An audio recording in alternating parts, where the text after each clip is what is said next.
For this example, I want to focus on just solving for the total resistance. This is the introductory, it's the third part in the introductory series, I guess we'll call it, of solving for circuits. And in the first part, we learned how to, or at least we kind of getting an idea how current works in series and parallel circuits, and it was definitely more diagrammatical, and we're going to be going beyond that soon.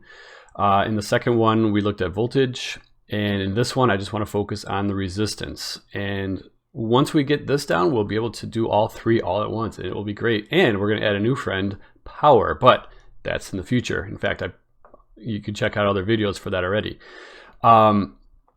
So I'm going to focus on this row right there. Okay, as you can see, we need to start to get more organized with what we're solving for, because we're going to have to solve for lots of things. But we're going to start with the resistance. Okay, now the way it works here with we have a series circuit, and the way it works, well, R1, we're just going to pick a direction. I'm just going to go. There's no direction here. The right way, I think, I guess we go this way, but starting at the positive end. So I'm going to do it the correct way. This is going to be R1 and R2 and R3. Now, if you mislabel them, just be consistent with your labeling and you'll be fine. Okay. So in this case, R1, R2, and R3, I'm going to go this way. I think in the other video I went the other way. It doesn't honestly matter. As long as you know what's what, you're fine for now. Again, in the future, as you get more advanced with this stuff, then you want to use the more acceptable way. This is going to be our total, the total resistance over here. What is the total resistance that this has to deal with? Actually, it's not even there. I don't know what I'm talking about. It's not quite there. It's just the total resistance is going to be helpful in the future, but let's worry about that another video. For now, we know that R1 is 15 ohms. That's given to us. Okay, R2 is going to be 2 ohms, again, given to us, and another given is R3. Well, in a series circuit, the total resistance is just going to be the sum of all the resistors, 2 plus R3 plus any others that might be there. So in our case, we just add 15 plus 2 plus 3, so the total resistance is going to be 20. Nothing to it. Okay, so that's for a series. The series resistance, total resistance, just add up the resistors. Easy, right? Okay, let's take a look at a parallel circuit.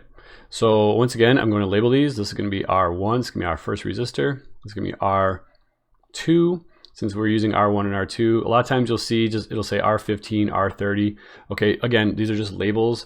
The process for finding the total resistance on the resistors is a little bit different than how you label them. So right now we're just working with the labels we have. So R1 is going to be 15 ohms.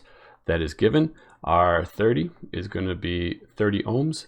Now the total, you might say, well, it's going to be 45, but this is a parallel circuit, and this is where it gets sort of complicated. So for a parallel, I can write that is, oh, all right, that's fine. Pen, parallel, I can't even spell parallel.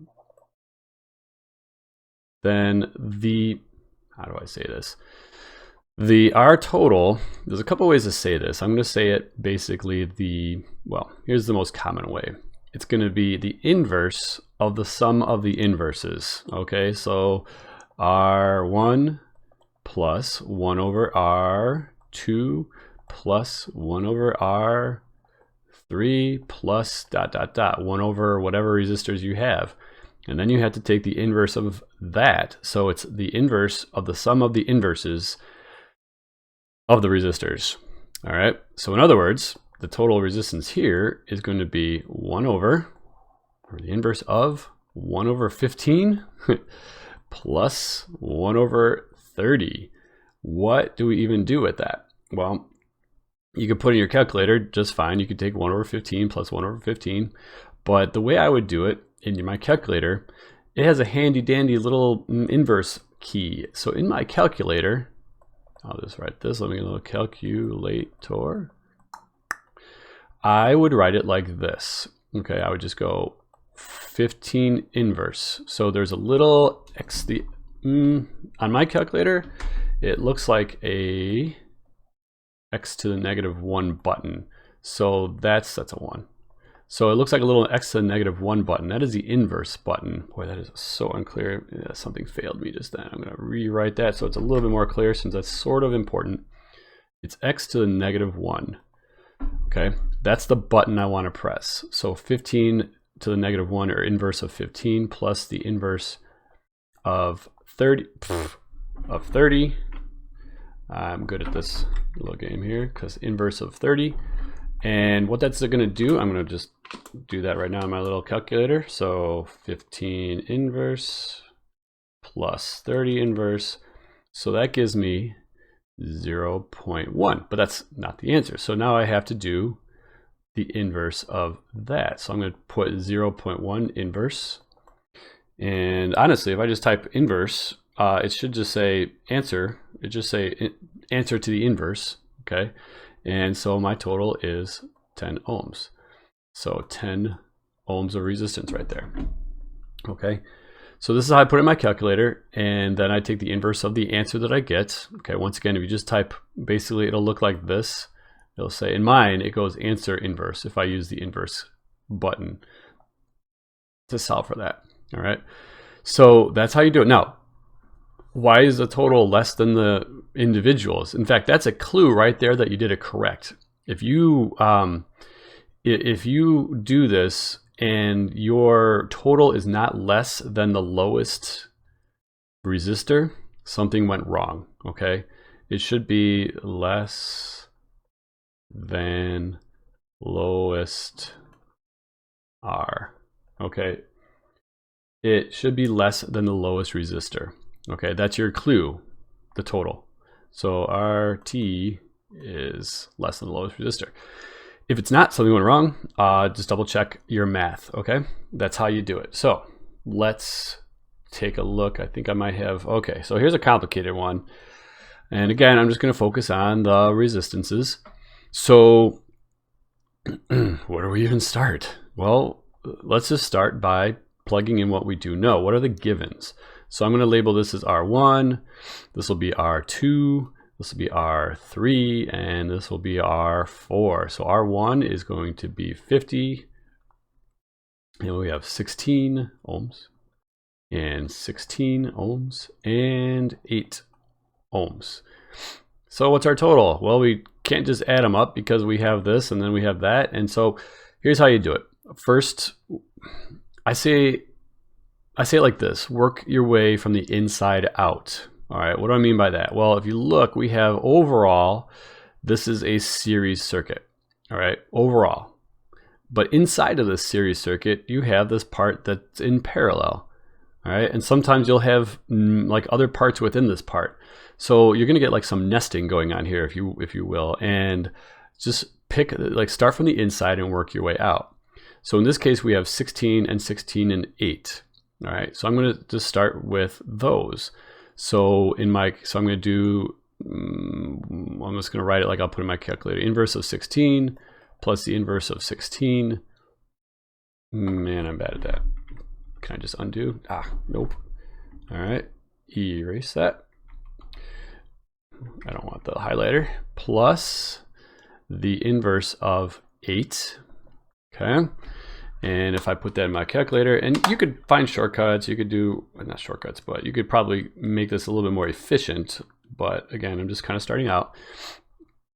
So I get 0.02 or 0.25, and I had to take the inverse of that. So I hit my little inverse key, and for that little area, the resistance is 4. And we'll refer to this as the equivalent resistance for this particular section, all right? So the equivalent resistance for this particular section is 4. Now, is it less than the lowest one? Is it less than 8? Yeah.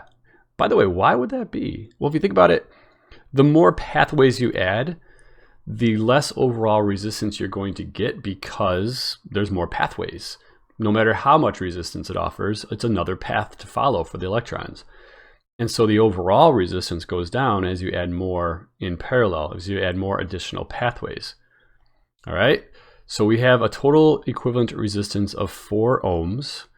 And now we can look at it as if it's in a series, because it is. So it's going to, the electrons, like the current's going to go through the 50 ohm resistor, and then it's going to go through this mess of 3 possible resistors, and then back again. All right. So how do we do that? Well, in this case, we just add them up, because that's what you do when you have resistors in series.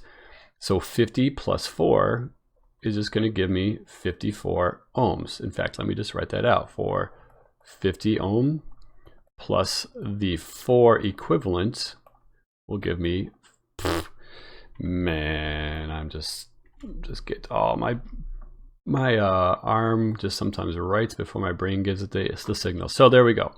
That is going to be our total 54 ohms of resistance for this. Now, why is that going to be important? Well, later on, we're going to be calculating different things. Okay, if we know, for example, well, you know what? I'll wait. All right. I believe that's it. Yep. So I'm going to leave it at that, but that's essentially how you do it. Just remember, for a series, the total resistance is going to be just the sum of all the resistors. And for a parallel circuit, the resistance is going to be the inverse of the sum of the inverses. All right, let me know if you have questions. Good luck.